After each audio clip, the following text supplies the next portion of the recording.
Ladies and gentlemen, are you ready for some good news? Oh. Yeah, they said no. Is that blinking green?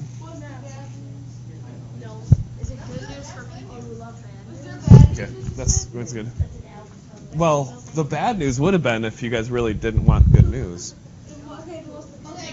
Okay, the good news is that piece of paper that you have in front of you and the piece of paper that I have on the board right now is an example of what you guys are going to be doing if you choose to do so for extra credit. Oh, yes. Pardon me. So you are going to be doing algebraic equations through descriptions. Now this one here is a lot more difficult than the simple equivalent fractions like we did last time for the homework, or for the extra credit from first quarter. But this quarter is going to be the extra credit, and it's going to take a little bit more time, which means it's going to be worth a little bit more. Last time it was extra credit toward test grades. This one is going to be a, so you're making a lot of noise with that still. Thanks. This one's going to be a certain percentage that's going to be, depending on how well you do with it, going to be added on to the end of your grade. So if you are getting a 78% and you get 2% on this, it would be 2% added on to it. Okay? 2% added on to your grade. If you put time into it and you do absolutely horrible and completely miss the point, you're going to get a percentage. 1%, okay? But what they get a 1% added on to them. That would be that'd be impossible, because let's say that you have an average of 55% in this class right now. If you get 100% added onto your grade, you have 150% in the class. I see what you're saying now. The question that she's asking is, what if you already have 100% in class and you get more onto that? That means you could have 102% or something like that. Okay, maybe not. What are you asking? Because if you said if you get a 1% on this, then 1% is added to your grade. Oh, I see. I wasn't clear. What I mean is if you put in the time but do absolutely a horrible job, it'll be a 1% added onto your grade. So not 1% on that, it's a 1% of extra credit. How do you get 2%? You don't do absolutely horrible. And I don't know exactly what it's going to be worth. I'm going to see. Then it's going to be something good for your grade. We'll see. I haven't decided on how it's going to be yet. But the bottom line is it's going to help your grade. Anyway, let's talk about the example so you can have some time to brainstorm later. Okay, here we go. It's in the bag. What's in the bag? What's in the box? Using the shape below. Right? That's... Some people are just like, did he just really quote that movie? Yep. Okay. Write in words 4 relationships between the shapes. Then translate your written words into algebraic expressions using variables. So we have, let H be the number of hearts, S be the number of stars, T be the number of triangles, and F be the number of faces, and B equals the number of lightning bolts. Now, a lot of people want to use L, but just imagine it being bolts. Okay, so if you wanted to, you could cross off that word lightning because it's a B for bolts. So, right now we're looking inside the bag. Since we're setting this up, we're looking inside the bag. We have 2 hearts, 1 star, 4 triangles, 5 faces, and 3 bolts. Do you see that we're seeing inside the bag right now? That's what's inside the bag. It sure is. So we can see inside the bag, and what we're going to do is we're going to set up an algebraic expression, or an equation. So, for example, on the left side there, it says 2 times the number of lightning bolts. 2 times the number of lightning bolts. So 2 times the number of lightning bolts. That's 2b. Do you see how that is? Then we have minus the number of stars, equals the number of faces. And that's right here. See how everything is taken care of? Everything is accounted for? Yes, ma'am. That's 2 times the number of white people. It would be 5. Here.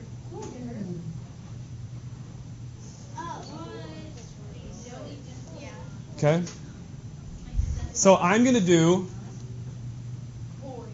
do another example of what this could be, and then we'll show you how, when you're making this, it'll be sure that someone can find out what's inside of your bag. Okay? I'm kind of giving a little bit of information here at a time, but just bear with me. So we are going to come up with another equation for this situation. Now, I don't want it to be at a 3rd grade level, such as this. The number of bolts minus the number of hearts is the number of stars. Not the gumdrop buttons.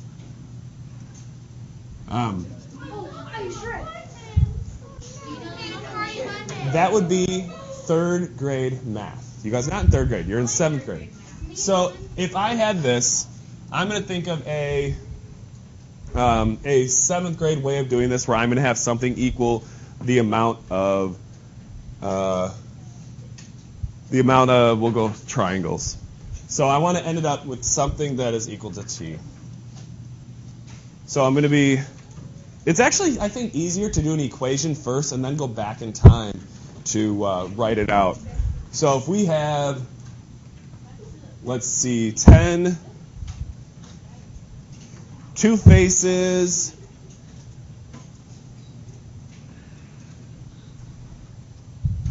sit up here. Every time I turn around, you're messing with somebody. So if we have the amount, 3 faces, maybe three times those faces, so that'd be 15. Yeah, let's try that. We'll go 3 times the amount of faces would be 15, and I want to get to 4 triangles.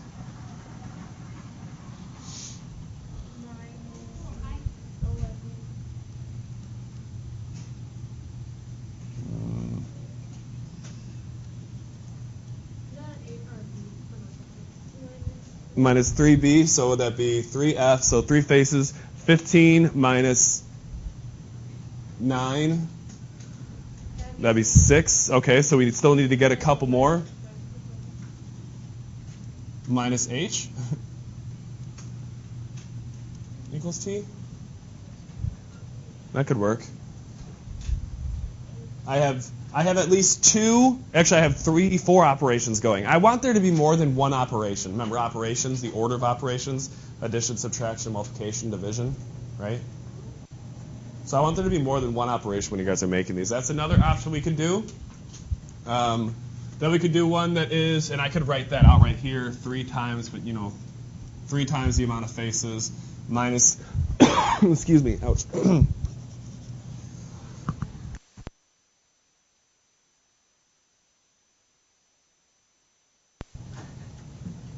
There we go. Does that look really ridiculous when I'm checking to see the microphone is on? Let's try another one that's a little bit easier maybe. Let's see how many to get to the stars. Yeah, let's get to the stars. So we have 1 star to get to. So we could do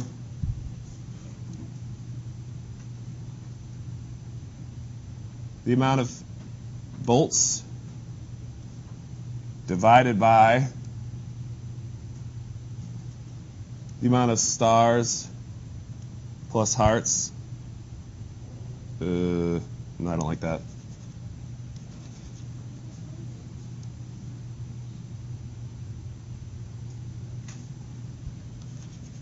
Let's see, what can we do here? Triangles plus hearts divided by, so it's 6 divided by the number of bolts equals 2. There. Yes? No, you can copy this down. This is just an example of what you're doing, but thank you for double checking. Huh? Well, on the extra credit, you guys are going to be doing 5 of these, but the bottom line is you want to make sure that you can solve for one of them. Okay? No, you guys are going to be having your own bag. These are just notes. That's why I'm recording this, so you guys can look back and see what the example had. Okay? Yes? That's not real writing, no.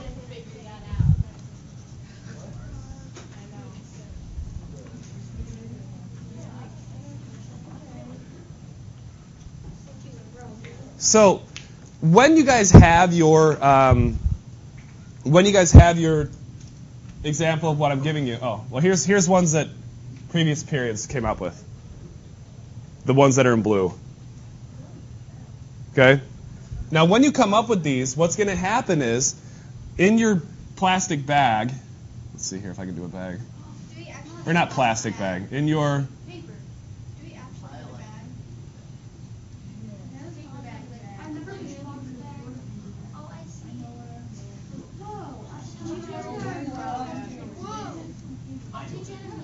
So here's our bag. I'll put the little phrase on the top.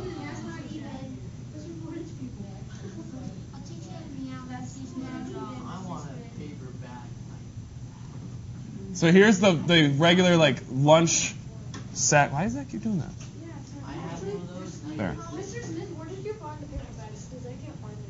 There. You can get them lots of places. Any grocery store. Now, here's our bag. Now, what's going to happen is we're going to fold the edge over so it'll look like this then. Okay, you're actually going to fold it over, and inside this flap here is going to be a clue. It's going to be a clue. For example, inside that flap, we could say that the amount of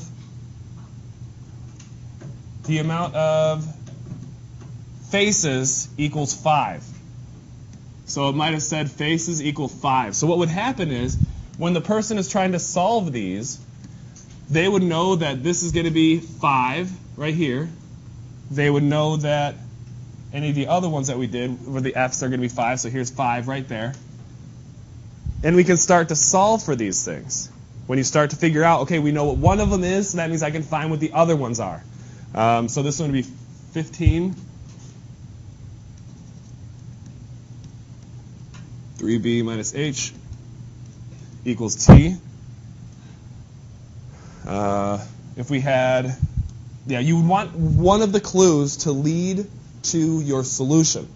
Okay, you have a clue, you tell them what one of them is, then they can start to substitute that in there and solve for however many things are in it. Now, if you're wondering what are we talking about as far as in with what goes, I'm going to hand you the second piece of this project.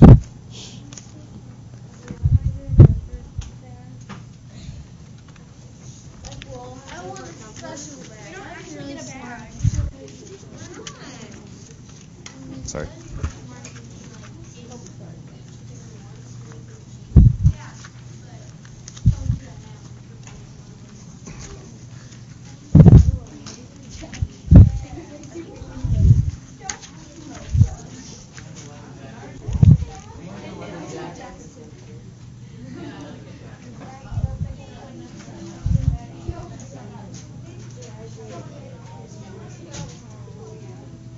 So here's your checklist for what you're going to have. In this project, you will use regular paper lunch bag to create a themed mystery bag for other students to solve. I did not make this. Your mystery bag must include the following. Your heading, which is going to be like this here. Can you read that? His last name is Cool. His first name is Ian, or I am cool. So your heading is going to be like that. So that's actually on the back side of this. It's actually on the back side of this. That's where your heading is going to go. Your name. And that's on the bag itself. But the name, written clues. One staple to keep the bag closed after the top edge has been folded over, like that drawing you did a second ago. A statement telling what objects, 3 or more, are in the bag. Not the number of each object, but just what kind they are. The same way that it would be if we said there are hearts, there are stars, there are lightning bolts, there are triangles, is that all of them? And faces. Okay? You don't know how many, but that's what's in here. Were the objects... yeah. These objects should be based around one main concept or theme. For instance, a beach theme could be used where its objects are suntan lotion, beach balls, and sunglasses. Now, obviously, you're not going to be able to fit beach balls into a bag, right? But what you could do, that's true. What you could do, though, is you could have a picture of those things, okay? A representation of that. Or for your artsy people, a drawing of it.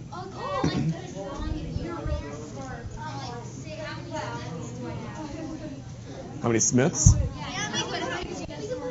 That'd be funny. Do you want me to give you one of my portraits? You can make copies of it? All right. So, the next one, 5 or more clues written in words. It says 5 or more. Or more. So you want to make sure that they will be able to solve, you'll be able to solve for how many are in there. These clues should have a relationship between the number of objects in the bag. See the sample bag activity, for example, clues. I'm going to show you that, but I think that you would just use those exactly, so I'm not going to. Clues must be written at a level that is appropriate for the students in your grade. That's why I don't want it to be just subtraction. I want it to be something a little bit more than one operation. You can have multiple subtraction operations, but I don't want it to be something that a third grader could do.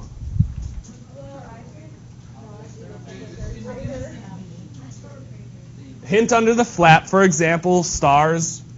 There's blue stars, there's 4 of them. I can't even see with that light coming in here. Hint, said that objects themselves or individual pictures of each object should be included in the bag. For example, use different color marbles in your clues, or you could even include just the actual marbles in your bag or include an individually picture of each marble. I said that really bad. Neat bag design. Decoration that includes a theme around your clues are based, like the beach theme one, or somebody. Well, that would be no. I don't want it to be messy because you're leaving them here on Tuesday. Should be placed in a bag on a small note card. The answer should be placed in the bag in a small note card. So this is in addition to your stuff. You're just going to have the answer in there, and when people are guessing what's in the bag, yes, there's an answer in there as far as what it is. Extra effort to create an outstanding bag project design will be rewarded. The bag project is due on